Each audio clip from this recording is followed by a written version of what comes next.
A date has already been set for the owners to vote on the sale of the Commanders.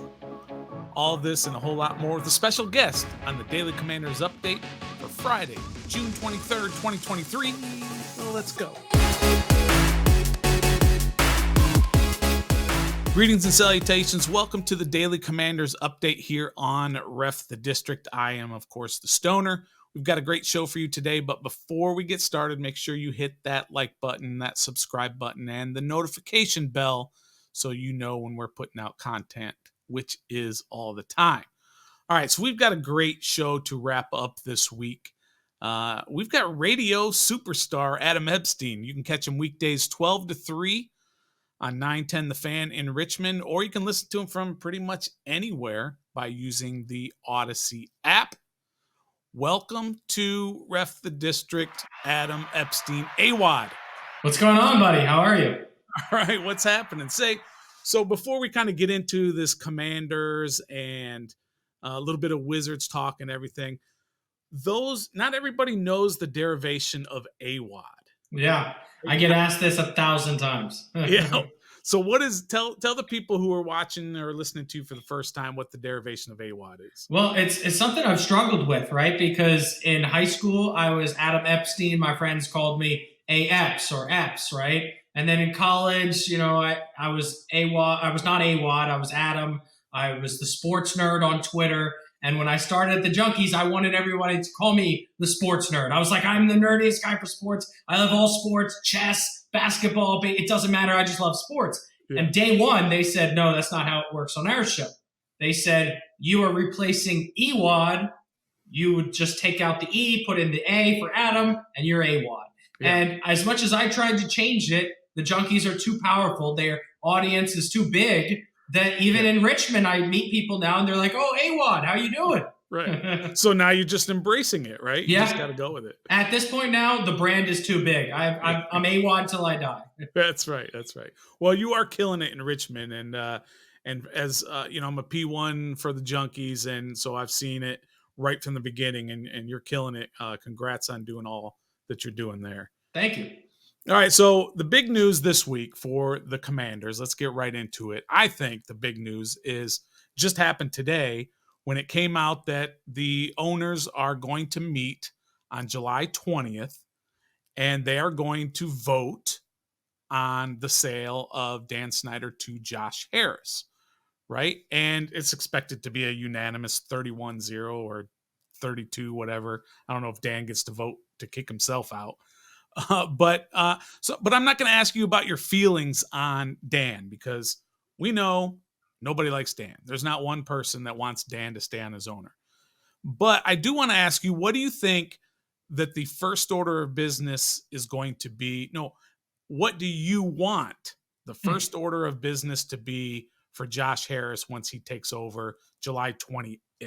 I'm glad you asked me this because I know I'm probably the only guy in the DMV with this take. The first thing he needs to do is lower the price of the chicken tenders and add the amount of fries and tenders that you get and get rid of Johnny Rockets. I went to games 15 years in a row as a season ticket holder. My dad and I had the same routine. We'd split a beer and get the chicken tenders. And I noticed they would go down and down, down in the amount of tenders and fries you get. The price would go up. I mean, it's like $18 for tenders and fries. And so that's kind of the joke. But seriously, he needs to make the concession price a lot cheaper.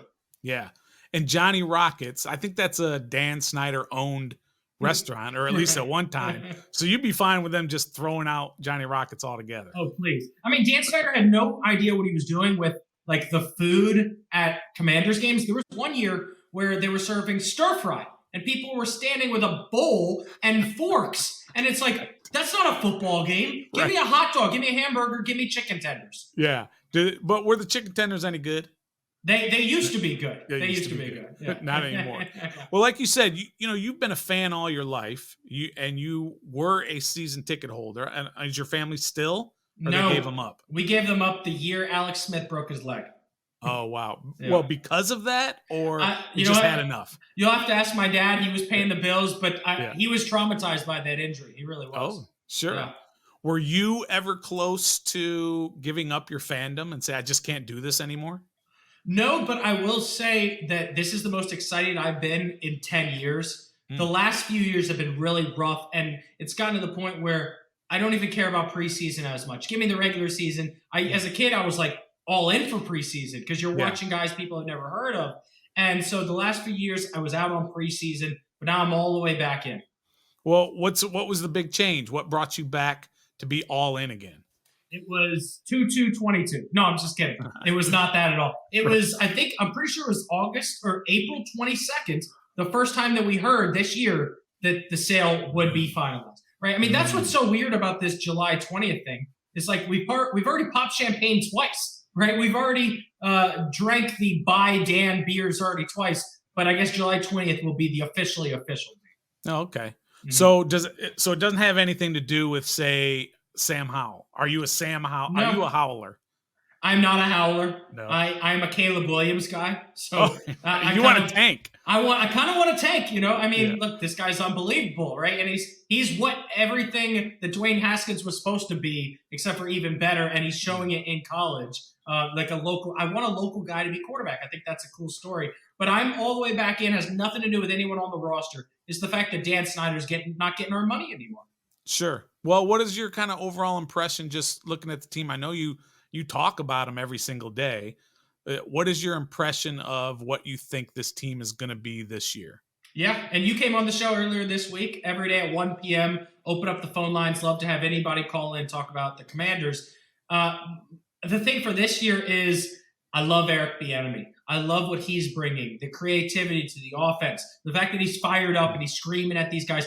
And we're hearing stories he's yanking people out of the huddle. Scott Mm. Turner was too scared. He was a wuss. All right, What's- you could walk all over him. I guarantee you that there would be times where running backs would say, "Yeah, we don't like that play, Scott. Let's do something." Or Terry McLaurin would say, "That's not a good play." With Bieniemy, he's demanding perfection, and I think they look at his past and they say, "Wow, this guy's won 2 Super Bowls, and there's a reason why."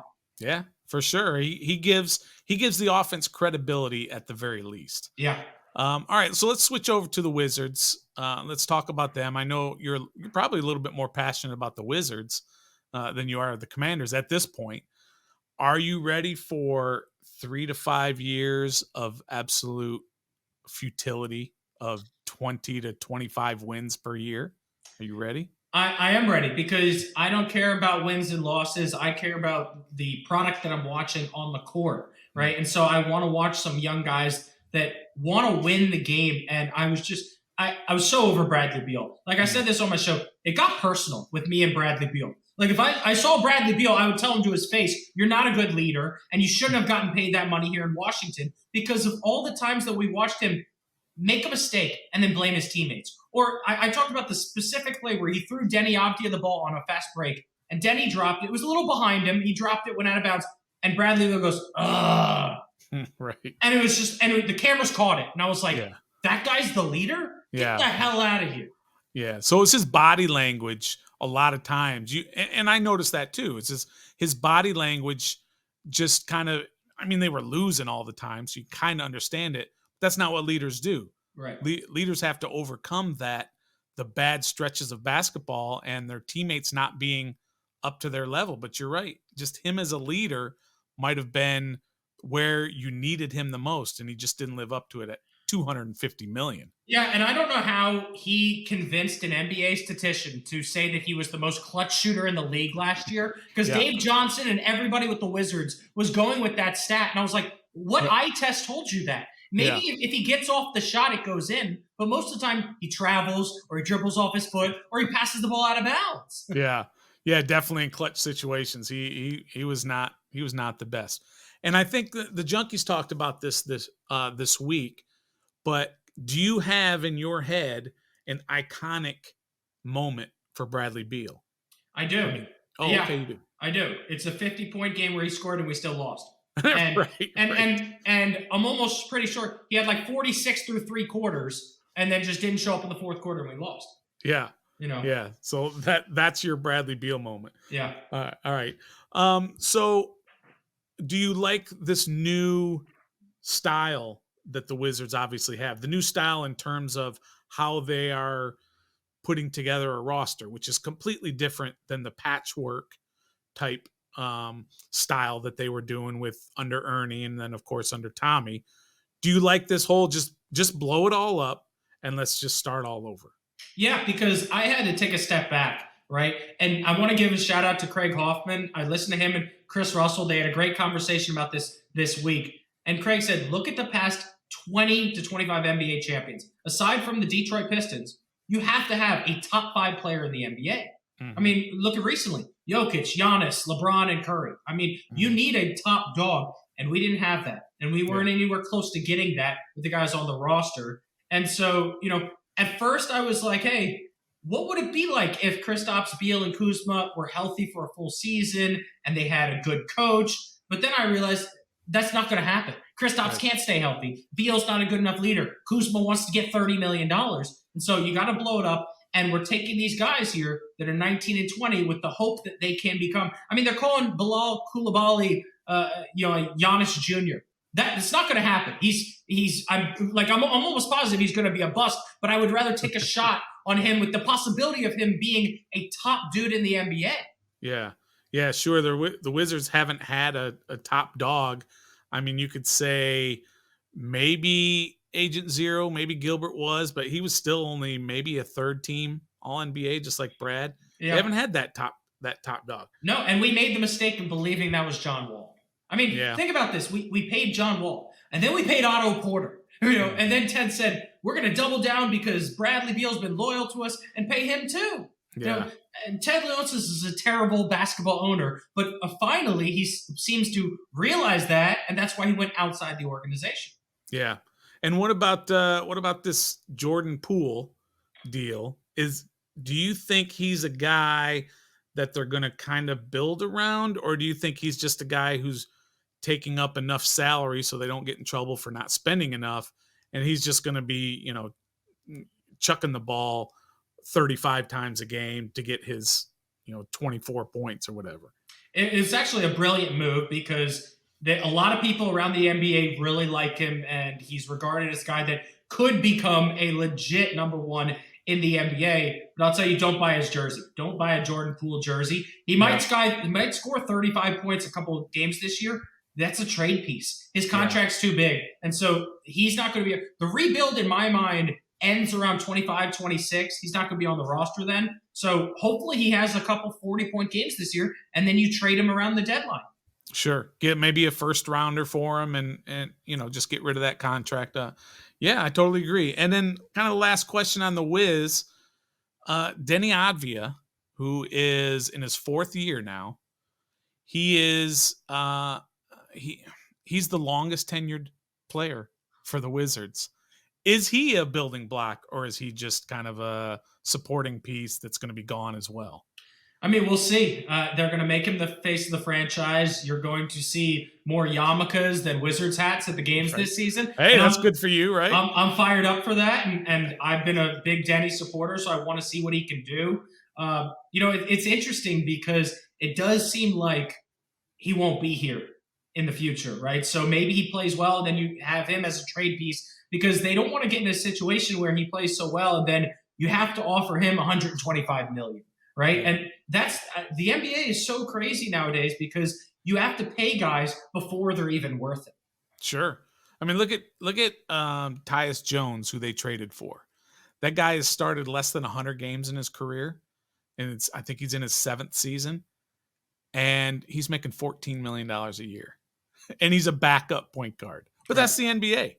Like you said, you got to pay guys before. And I mean, God bless. I wish my parents had taught me how to shoot when I was younger because they make crazy money. Well, that's the thing. The value between like what you're actually worth and what you're getting paid the gap is huge in the NBA. I mean, like look at Kuzma, look at Kristaps Porzingis. He opted into $36 million. I'd say he's worth 28. You know what I mean? Kuzma's probably worth 20. Bradley Beal was probably worth 30 and he was getting paid 45, 50. Yeah.